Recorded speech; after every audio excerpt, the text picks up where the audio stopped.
Okay, good afternoon, please. Can you have your seats? Thank you very much for being here. I'm Joseph Bahout, the director of this Institute for Public Policy and International Affairs.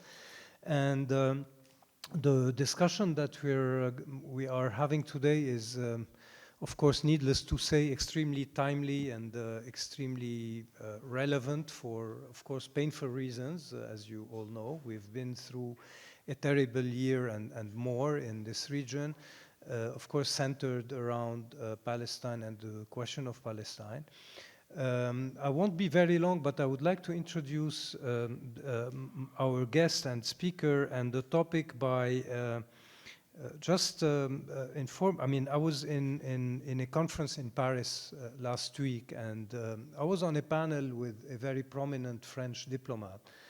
And he said something, I think, stunning, and this is, I think, a good introduction for today. He said, actually, if you think it over, the Arab world, and particularly Palestine, has been the graveyard of international law. I think these are very strong words coming from a diplomat, now, regardless of what his country is doing.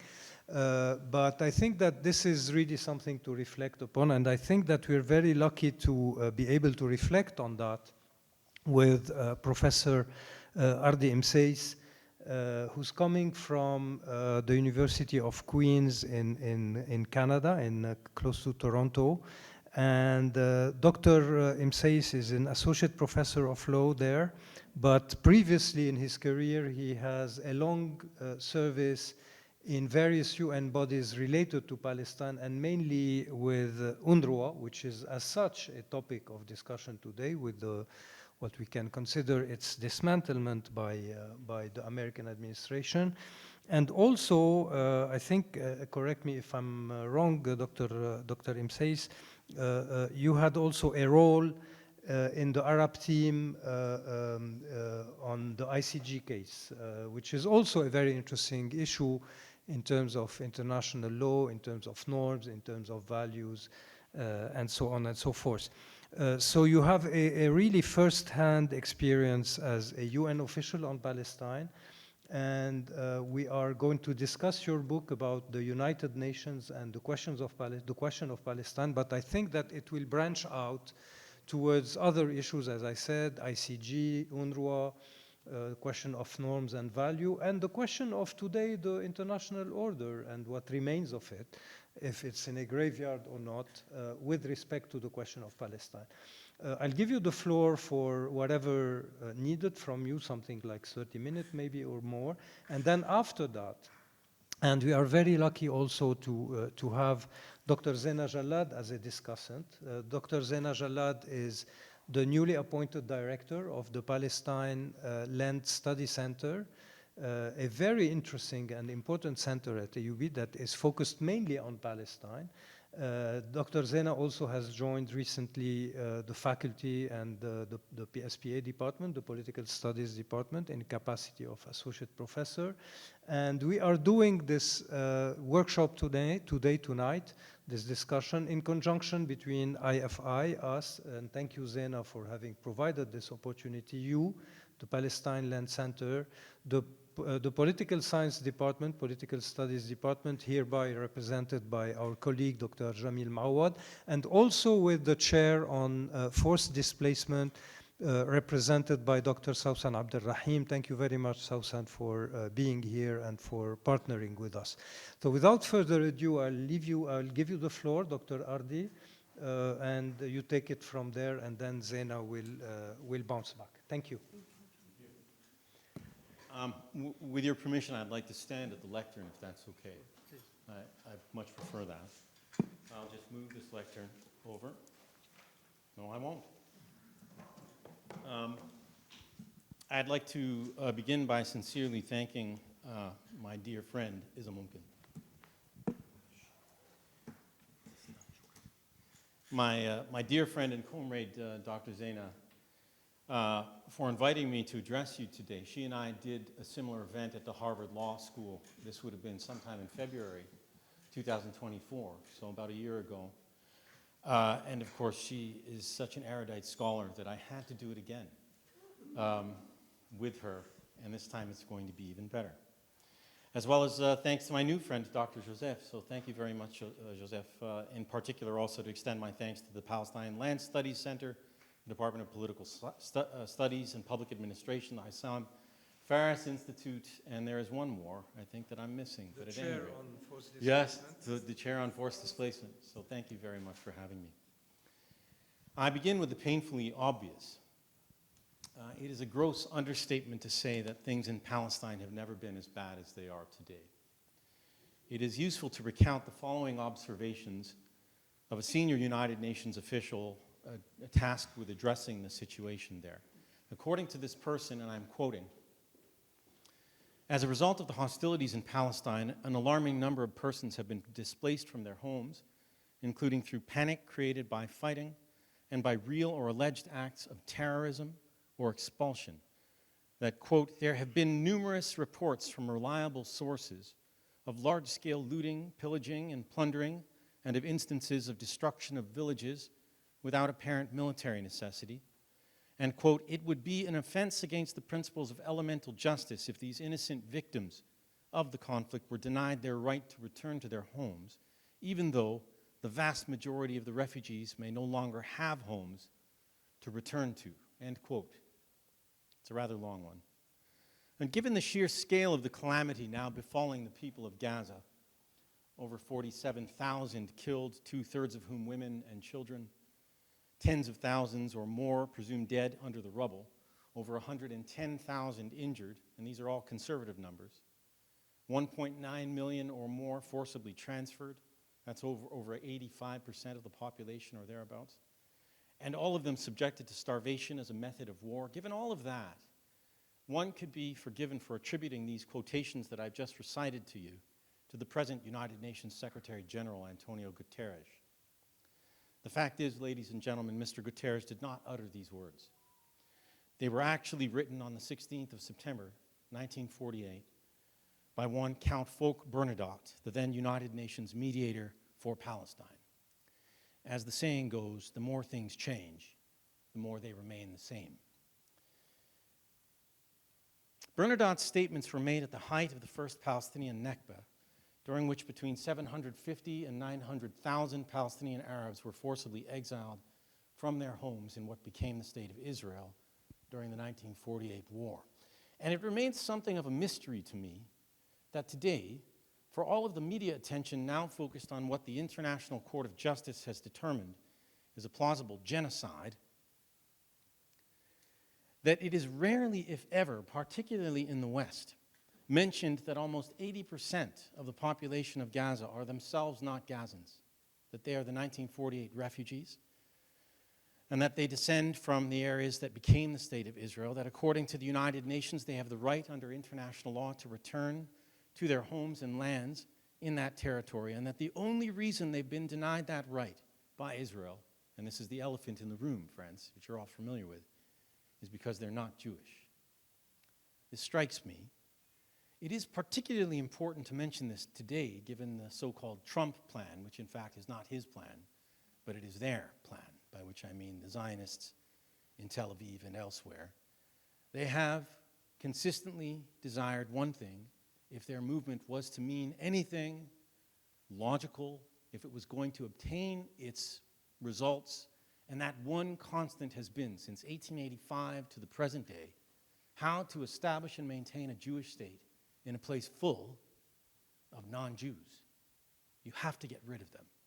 And so they're following through with that plan today in the Gaza Strip. Trump, my dear friends, is merely but a tool. Before becoming a professor of international law, I spent 12 years as a United Nations official in occupied Palestine, as Joseph had mentioned, 4 of which in Gaza City. And during this time, nary a minute passed where the limits of international law and UN action wasn't made bitterly clear to me. In 2014, I retreated to the academy in the hope that with physical distance and time, I might be better able to make sense of it all. And so the book that is the subject of today's talk is the result of that multi-year effort. It's my PhD thesis done at the age of 42, published by Cambridge University Press in 2023, November. It is the first of its kind, offering, among other things, and this is surprising, a critical legal history of how the UN has managed what is the longest-running geopolitical conflict on its agenda. I say surprising because as I thought about doing this work, there's nobody who's written a book on the UN and the question of Palestine. It doesn't exist. And one wonders why that is, some 75 years or so after that problem finds itself on the agenda at the United Nations. I surmise why that might have been, but alas, it's been done, so thankfully I'm there. Now, the book's starting point is the widely held representation that the UN is the standard bearer of the rules-based international legal order. But based upon a close examination of the UN record, I've attempted to interrogate this received wisdom by demonstrating that there exists a vacillating, a varying gulf between what international law requires on the one hand and what the United Nations has actually done on the other. The forms that this gulf has taken have been varied. They include both action and omission, and they cover a variety of subsets of international law and practice. They span an unusually long period of time, of course, from 1947 to the present. And despite the breadth and expanse of this sordid story, it is marked by a singular experience of Palestine and its people, namely, to have been consigned to a seemingly permanent state of deprivation and disenfranchisement in the international legal order. The main claim of the book is that the key legal texts and moments in the UN record, which I parsed thousands and thousands and thousands of pages over many years, the key legal texts and moments in that UN record demonstrate that Palestine and its people have historically suffered the effects of a long-range condition that I call international legal subalternity. Now, it's a mouthful, so I'll try and explain a bit of that before I get into some examples of it, and then hand it over to Dr. Zeina. The principal attribute of international legal subalternity is that those subjected to it are continually presented with the promise of a more just and equitable future through the application of international law, bolstered by the unrivaled political legitimacy of the purveyor of that promise, being the United Nations, of course. And yet, despite the lengths to which such groups go in reliance on that promise, its realization, the realization of justice, is perpetually kept out of reach in one form or another. Ironically, through the actions of the very same UN, which all too often either does not pay sufficient heed to the full array of international law or completely overlooks international law in practice. What brings international legal subalternity into sharp relief is the clash that one is able to trace over time between what one can call the international rule of law, and you'll recognize what that means, with what I call the international rule by law. On the one hand, the international rule of law is ostensibly based on the universal application of international law without regard to the power or station of those subjected to it. All are equal before the law. Government, individuals, and everyone in between, all will be subject to the law, the rule of law.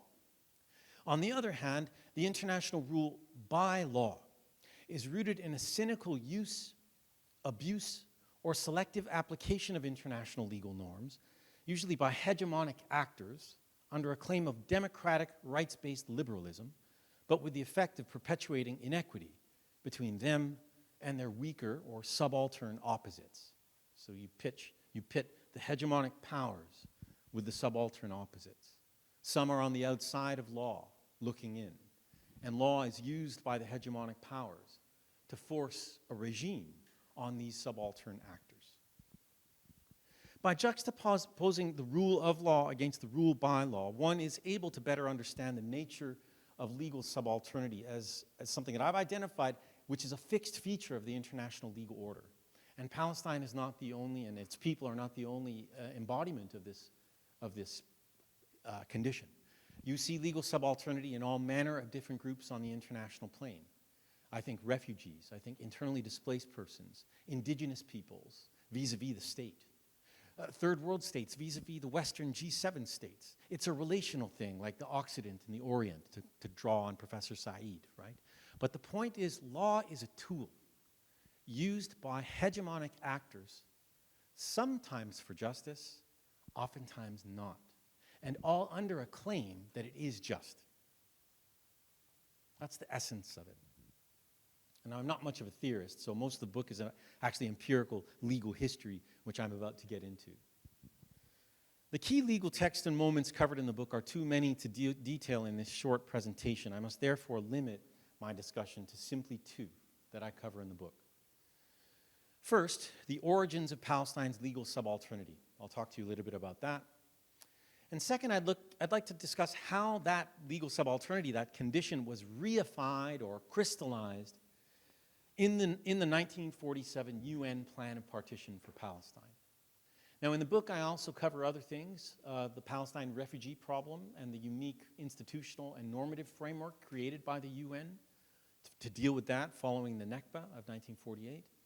I move on to deal with Israel's and the UN's management of Israel's occupation of the occupied Palestinian territory and the illegal occupation, which found itself before the International Court of Justice this past summer. And the case itself, which I represented Palestine in, and of course I appear here in my personal capacity, is based on Chapter 5 of my book. This work has long been in the making. And then the final chapter deals with the attempt of the State of Palestine to gain membership, unsuccessfully, of course, in the United Nations. And of course, you can see over time, from 1947, indeed from the interwar years, all the way up to the present, you'll see examples of this legal subalternity, despite the varying configurations of the international community, from one of late empire, just at the end of World War II, all the way to through decolonization, the 1970s, 80s, all the way right up to the present where we have a unipolar, now multipolar world. This constant theme exists, so I ask the questions why. And I look specifically at the UN record. Again, this is just not me opining, but I'm reviewing the UN record and showing the reader what I see. So to begin with, the origins of Palestine's legal subalternity are in fact not found within the UN itself. Rather, they're located in the interwar period and the League of Nations, which effectively ratified the effects of Imperial Britain's secret treaty making and the diplomacy that undermined the political rights of the Palestinian Arabs. The relevant documents and moments are far too detailed here to cover, but they are, and you'll recognize, the historians among you will recognize these moments.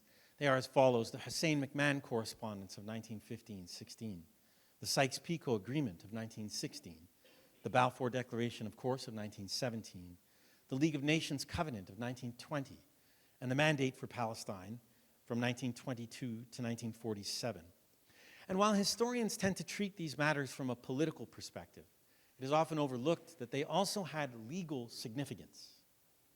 When taken together, these 5 moments resulted in the international legal disenfranchisement of the indigenous Palestinian people in favor of a self-described European colonial settler movement that was to be imposed on Palestine come what may.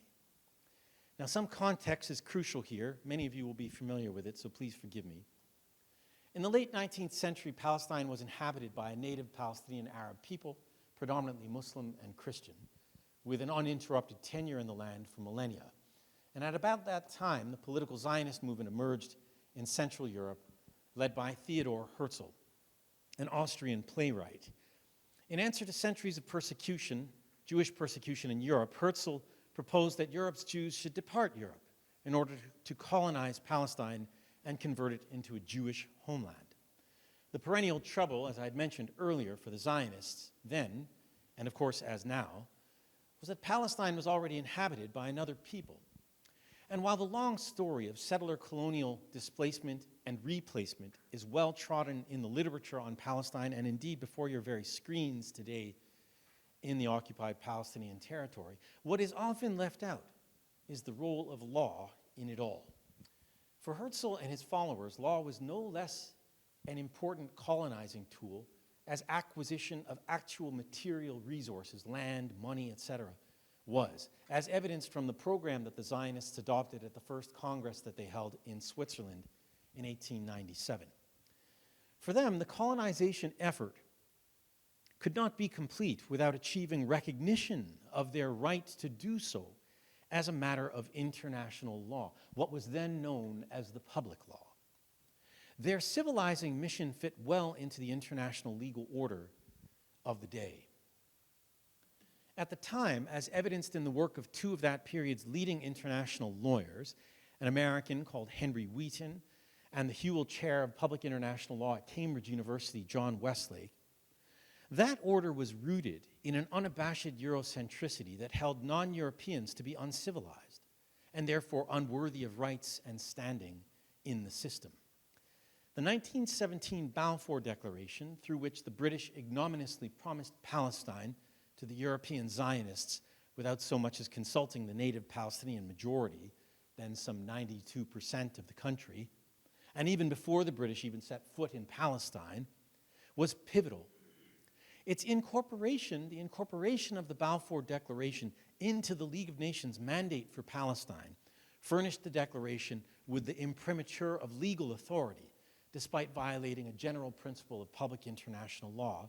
And you'll recognize this because it is a principle of domestic law, including in Lebanon, that one may not give what one does not possess. Nemo dat quod non habet in Latin. It also began a pattern of open ridicule of the principle of self-determination, which was the object and purpose of the so-called sacred trust of civilization bestowed by the League on Britain in respect of Palestine as a Class A mandated territory, as would later be affirmed by the International Court of Justice in its 1971 Namibia opinion. But for Lord Balfour, the natives of the mandated territory simply didn't matter.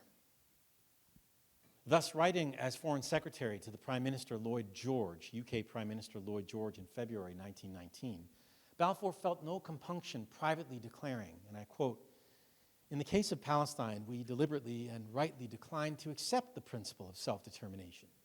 If the present inhabitants were consulted, they would unquestionably give an anti-Jewish verdict," by which he meant an anti-Zionist verdict. He was rather open. And this was followed in a memorandum that he wrote to Lord Curzon later that year, where he infamously stated, and some of you will be familiar with this quote, "In Palestine, we do not propose even to go through the form of consulting the wishes of the present inhabitants of the country. The four great powers are committed to Zionism, and Zionism, be it right or wrong, good or bad, is rooted in age-long tradition, in present needs, in future hopes, of far profounder import than the desire and prejudices of the 700,000 Arabs who now inhabit that ancient land," end quote.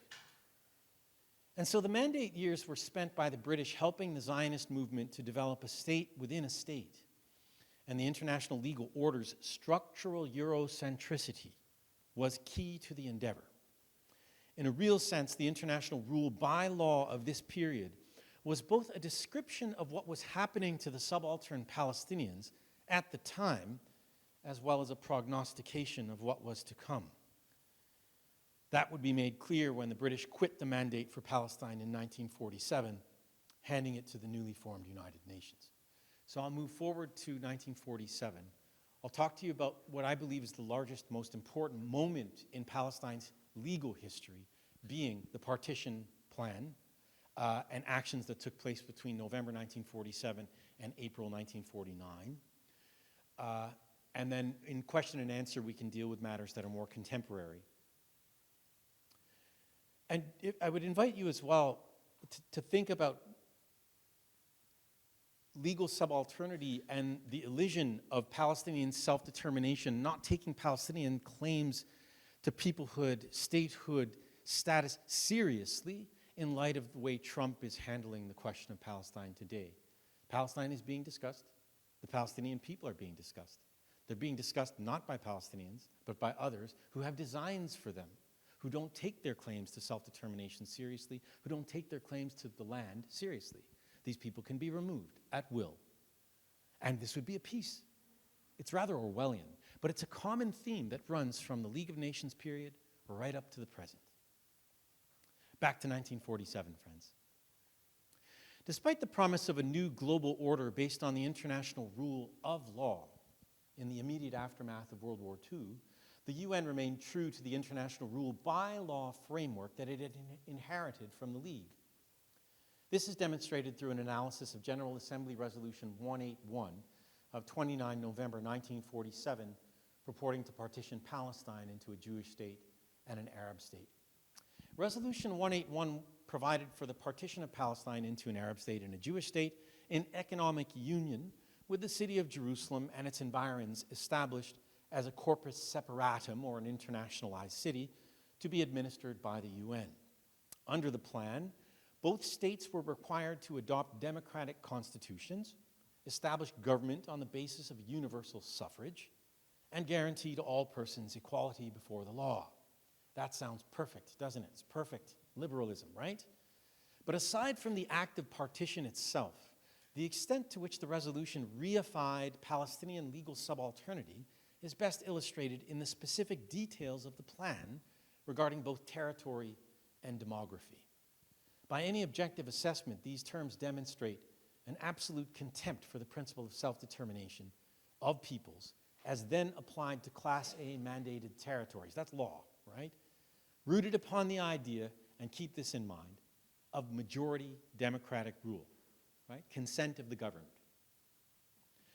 Territorially, the plan allotted the Jewish state approximately 57% of the total area of Palestine, including its most fertile land, despite the fact that Jewish settler population then comprised only 1/3 of the total of the country.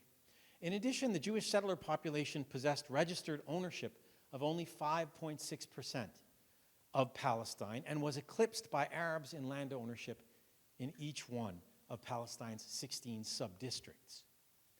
Demographically, although the proposed Arab state would include a clear majority of approximately 725,000 Arabs to 10,000 Jews, the proposed Jewish state would contain a total population of 1,080,000, consisting of about 510,000 Arabs to 499,000 Jews. And this meant that minority rule would prevail in the purported Jewish state, according to the UN, from the outset.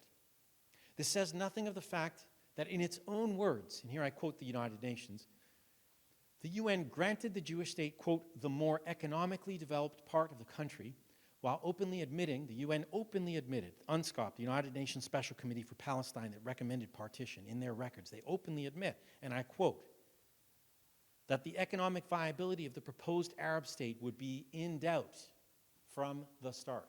So much so that UNSCOP recommends to the General Assembly that if they adopt partition, that the GA should request the newly formed Bretton Woods institutions, the International Monetary Fund and the World Bank, to treat with favor any request by the new Arab state formed out of this plan for structural adjustment loans and stuff, so that they know right away from the off what they're doing here. Right? Putting it kindly, Resolution 181 was a glaring anomaly under prevailing international law. The sacred trust principles from the League of Nations folded into the UN Charter, coupled with the British satisfaction of its obligations, if they had them, vis-a-vis the Jewish national home, which had by then been fulfilled according to a 1939 British white paper, meant that only two options were available and open to the General Assembly at the time under international law. The first would be immediate independence of the whole of Palestine in one state, in line, oh shock and horror of it, with the wishes of its majority population, consent of the governed. Or, second, UN trusteeship. But put simply, partition could never be legal without the freely expressed consent of the governed. And in Palestine, the vast majority of the population made it clear. They outright refused partition as an abomination of their rights under international law, promised to them, of course, in the United Nations Charter. Examination of the UN record in the form of the public and private meetings and report of the United Nations Special Committee for Palestine, we call it UNSCOP, as well as the General Assembly debates that followed, demonstrates that partition was not based on any international legal considerations. Rather, it was driven by hegemonic European states and their settler colonial affiliates, despite claims to the contrary of one contemporary scholar who works in the United Kingdom, and I can talk to you about him later.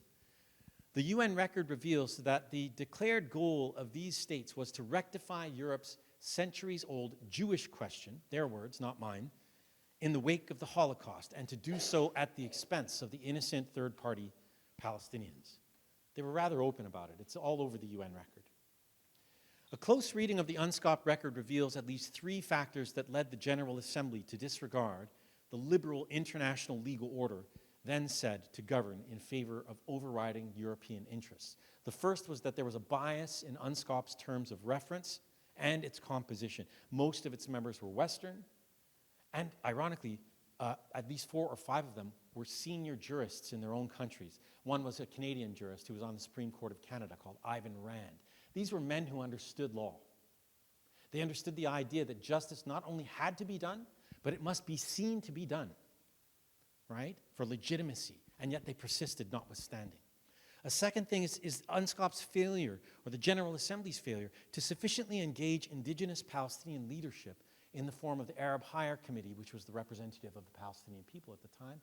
The historical record, if you read through it, demonstrates, not the primary record, the secondary record, that the Palestinian Arab leadership at the time is oftentimes disparaged for not having engaged with UNSCOP. They boycotted UNSCOP. And they did, to be sure, and I cover that in the book. But what's odd is that when they boycotted, UNSCOP, a group of diplomats and lawyers, did nothing to try and re-engage them, which strikes because nobody who's engaged in UN diplomacy would do that. You would try and engage and re-engage. You wouldn't give up the space in the field, but they gave up. They didn't even bother reaching out to them until the very last 2 weeks of their mission in the region, right?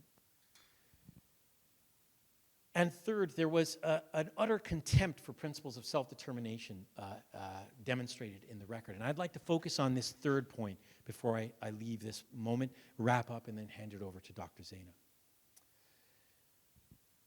It is instructive to focus on the attitudes that undergirded this last point, namely the UN's contempt for principles of self-determination and democratic governance.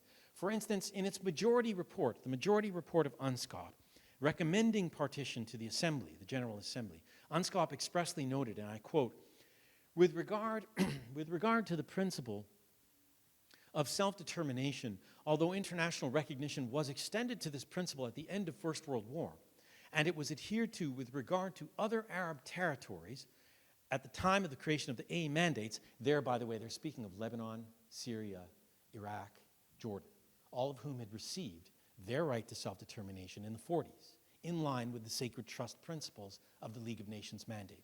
So although, going back to the quote, it was adhered to with regard to the other Arab territories at the time of the creation of the A mandates, it was not applied to Palestine, obviously, because of the intention to make possible the creation of a Jewish national home there. Although, actually, it may well be said that the Jewish national home and the sui generis, or unique, mandate for Palestine run counter to that principle, run counter to the principle of self-determination. They're writing this in the public record, friends. It's there in black and white. They know what they're doing. Astoundingly, none of this gave the UNSCOP majority, which recommended partition, any reason for pause.